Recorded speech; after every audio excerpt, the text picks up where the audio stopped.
Salut à tous, c'est Dylan du Grenier Geek. Alors aujourd'hui, on se retrouve pour une nouvelle petite vidéo. Donc une vidéo assez spéciale que je n'ai jamais faite. Alors ça va ressembler vraiment presque au compte rendu aux déchetteries, voilà. Mais vous savez très bien que je n'en fais plus. Seulement, ça a un lien avec. Alors, je vais vous expliquer pourquoi. Donc, comme vous le savez, la plupart tous, j'habite dans le Médoc, voilà, qui est situé en Gironde. Et donc, il y a Smicotom, donc la société, société donc qui gère vraiment tout ce qui est déchets, qui vient d'ouvrir une recyclerie. Alors, le concept est simple. Ils récupèrent eux-mêmes des objets qui ont été déposés en déchetterie pour ensuite les revendre, voilà, à assez bas prix. Voilà, donc on est allé faire un tour. Donc cette recyclerie se trouve, je veux dire, à Naujac. Je vous mettrai le lien de leur page dans la description. Voilà, Naujac, rue de la Gravière. J'y suis allé faire un tour en fait, dénicher de bonnes affaires, et vous allez voir que ça a été le cas pour moi personnellement. Donc on commence mon écran justement dans mon atelier venant de me lâcher ce matin en plus. Donc j'en ai racheté un nouveau. Donc c'est un petit écran, hein, voilà, 14 pouces. Donc au format 4 tiers, ça vaut plus grand chose. Vendu 5 €. Voilà. Donc comme vous pouvez le voir, donc je vais mettre un petit pet d'autofocus, voilà. Donc c'est vendu 5 € comme c'est marqué, et on peut voir qu'il pèse 3,55 kg. Alors pourquoi il y a marqué le kilo? Parce qu'en fait tous les mois ils font des statistiques en fait pour savoir combien d'objets en poids ont été réutilisés, ce qui est vraiment pas trop mal comme concept. Donc voilà, donc cet écran donc, qui fonctionne vraiment parfaitement, voilà, a retrouvé une nouvelle vie donc pour 5 €. Alors c'est tout à fait un écran vraiment basique, hein, connectivité VGA, donc les câbles ne sont pas inclus, hein, voilà. Visiblement, malheureusement, ils ont à peine de quoi vraiment tester les machines, hein, ce qui est un peu dommage. Mais bon, voilà, on va dire que le concept est pas mal, mais il y a ce petit côté test des machines qu'il faudra un peu améliorer. Voilà, donc connectivité VGA, il y a une entrée son, voilà, sinon rien d'autre de bien particulier. Alors ensuite, maintenant, donc, je vais vous présenter un modem routeur, hein, voilà, de chez D-Link. Hop, voilà, que je vous présente ici. Je vous mets un pet de focus au cas où ça serait pas assez lisible avec le reflet. Donc celui-là, je l'ai payé 10 €, ce qui vaut toujours également le coût. Il est toujours dans sa boîte en fait. Bon, il n'y a pas tout ce qui est notice ni le CD d'installation, mais bon, ça c'est pas grave, ça se trouve sur internet. Voilà, donc c'est un modem routeur en fait, avec Wi-Fi à la norme 150, enfin le Wi-Fi N. Hein. Voilà, donc qui est, bon, c'est pas du Wi-Fi AC, mais c'est quand même assez récent. Donc bon, hein, ça vaut toujours le coup. On peut voir que donc 10 €, et là on peut voir que ça fait environ 500 grammes. Voilà, donc côté caractéristique, hein, bon, on peut voir D-Link, ce qui est assez marrant. Alors ça leur arrive très rarement, mais ça m'a sauté aux yeux, qui ont fait une énorme faute. Visiblement, ils n'ont pas tellement relu le package quoi, avant de sortir la boîte finale. Il manque un N ici, voilà, avec donc pare-feu Protexio. Voilà, je vous ai traduit un peu, hein, parce que bon, c'est de l'anglais. Et normalement, voilà, il y a un N à la fin. Bon, ça, c'était assez marrant, quoi, à souligner. Donc voilà, bon bah comme vous pouvez le voir, hein, la boîte, tout ce qu'il y a de plus standard. Je vais vous déballer le produit, hein, donc bon, là c'est pareil, hein, faut pas s'attendre vraiment. C'est comme un genre d'unboxing, mais bon, l'objet ayant déjà utilisé, voilà, c'est pas du neuf, hein, comme vous vous en doutez. Donc voilà, aucune documentation, aucun CD, voilà, ça dégage sur le côté. Donc ils nous ont quand même filé le cordon Ethernet, hein, ce qui est pas trop mal. Bon ça, hein, vu comment il est court, il servira pas à grand chose. Donc le modem routeur en lui-même, hein, qui a l'air en assez bon état. Bon, ils auraient pu quand même mettre un petit pet de nettoyage dessus. Alors je sais pas si c'est des traces de restes de nettoyage dessus ou pas. Mais bon, enfin bon, après c'est du détail, hein, mais l'objet vraiment a l'air quasiment neuf. Je l'ai testé, ça fonctionne nickel, hein, voilà. Donc bon, hein, le bouton allumer éteindre, Wi-Fi allumer éteindre, les 4 ports Ethernet, le port pour connecter une ligne ADSL. Voilà, la petite antenne Wi-Fi qui est non détachable sur ce modèle. Voilà. Puis ensuite, bon, bah, quelques voyants, comme vous pouvez le voir. Hein. Bon voilà, franchement, c'est un objet qui a, à mon avis, très peu servi.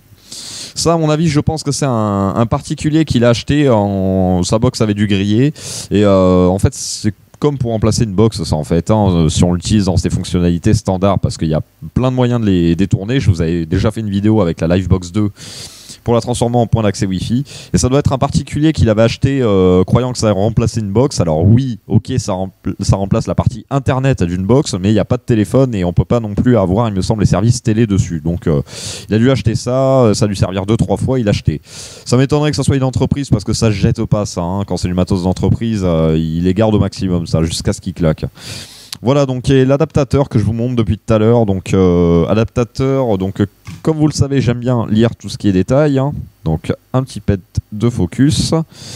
Voilà, pour que vous voyez avant moi. Donc c'est un 12 volts 1 ampère de Channel Wheel Technology. Bizarre parce que ouais, c'est des links normalement ne fonctionnent pas avec ce genre d'alim. Alors bon, c'est voilà, bon, c'est une alim, hein, c'est assez standard.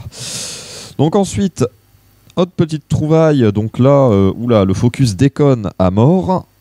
Non, bah il a décidé de faire de la merde. Je filme avec le SE là, hein, voilà, hein, pour ceux qui le savent pas, hein. Pas avec l'iPhone 4. Voilà, donc une manette de PlayStation 1. Bon, il manque les petits trucs sur les joysticks. Il n'y a pas d'étiquette de prix ni rien parce que bah elle était tout comme ça en vrac dans un casier, sans rien, sans que dalle. Donc bon, j'ai demandé le prix. Après des petites recherches sur l'ordinateur, 2 €, franchement, voilà. Donc bon, ça vaut vraiment le coup. Bon, il manque juste les trucs comme ça, mais bon, voilà, c'est toujours bon à prendre. Sachant que ce n'est pas pour moi, mais bon, c'est pour une résidente là où je travaille en fait, qui justement a une console PlayStation, mais là où il manque les joysticks. Donc voilà, elle en voulait une, voilà. Et ensuite, donc, bah, je vais être obligé de couper la vidéo pour vous montrer un petit objet que j'ai acheté pour 15 €. Voilà, donc voilà, ça va être assez compliqué de ramener ça ici en fait, hein. Donc voilà, je vous montre déjà un peu tout ce qui a été acheté. Et donc bon, on se retrouve de suite pour la présentation de la machine mystérieuse que je vais vous montrer de suite. Allez, à de suite. Donc voilà, donc on se retrouve face à l'objet donc si présent. Donc non, ce n'est pas le micro-ondes, ce n'est pas la cafetière, ni l'aspirateur, la friteuse, tout ce que vous voulez, c'est la Tassimo Bosch. Donc il s'agit d'une ancienne version, voilà, mais qui fonctionne impeccablement et ça fera le taf depuis le temps que bah, on en voulait une, hein, on l'a enfin eu. Voilà, donc bon, la Testel fonctionne nickel. L'étiquette malheureusement a été enlevée plus que prévu, mais il me semble qu'elle était à 15 €. Voilà, donc 15 €, c'est vraiment pas cher quand on voit ce que ça coûte. Donc c'est la première génération, mais ça fonctionne nickel, à part quelques fonctionnalités qui sont plus présentes, mais on arrive à s'en sortir. Alors, par exemple, donc vous voyez, alors pas de placement de produit pour Bosch, ni Tassimo, ni rien, c'est juste des explications pour que vous vous couchez moins con ce soir, tout simplement. Voilà. Donc, par exemple, cette capsule voilà, d'une marque célèbre dont je cache, hein, pour pas me faire accuser de placement de produit. Donc voilà, est au format XL comme vous pouvez le voir, et le focus fonctionne toujours aussi bien. Ah non, c'est bon. Voilà. Donc, il est au format XL seulement. Ah, c'est magique, ça change du 4 quand même. Donc, il est au format XL, et le problème c'est que les anciennes ne reconnaissent pas les capsules au format XL. Ce qu'il faut appuyer sur le bouton manuellement pour que ça fonctionne. Mais, donc, dans ce cas-là, ce qu'on va vous faire pour vous montrer que ça fonctionne bien, on va vous faire tout simplement une démonstration.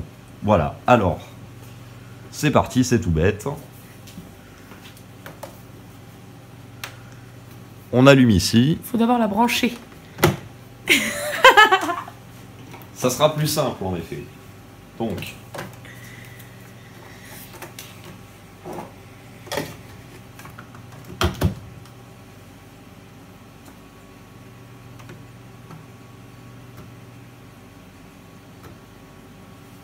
alors, chose très bizarre qui se fait sous nos yeux, c'est que tout à l'heure, effectivement, là, elle a l'air de reconnaître la capsule, alors que tout à l'heure, elle ne reconnaissait pas la capsule, il fallait appuyer manuellement.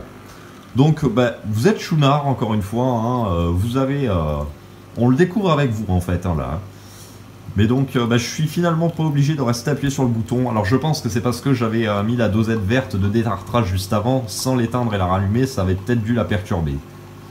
Mais donc, bon bah voilà, hein, comme vous pouvez le voir, hein, ça fonctionne plutôt bien pour une Tassimo à 15 €. Bon, j'espère que ça va pas déborder, mais bon, ça m'étonnerait quand même, hein, vu la tasse. Sinon, la prochaine fois, on mettra un vase.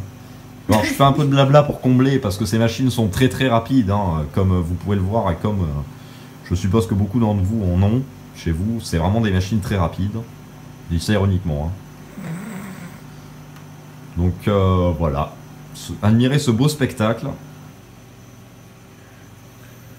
C'est la fin. C'est pas loin quand même. Franchement, on a bien géré. Alors bon, bah vous voyez que... Elle flambe. Ah oui, non, non, elle flambe pas, ça c'est la vapeur. Ah, elle recommence. Ouais, non, ça c'est si on veut en rajouter, c'est normal que ça fait ça à la fin. Ah. C'est-à-dire que là déjà que la tasse est à 2 doigts de déborder, c'est si on veut faire déborder la tasse, ce qui est bien entendu pratique. Et donc voilà, donc...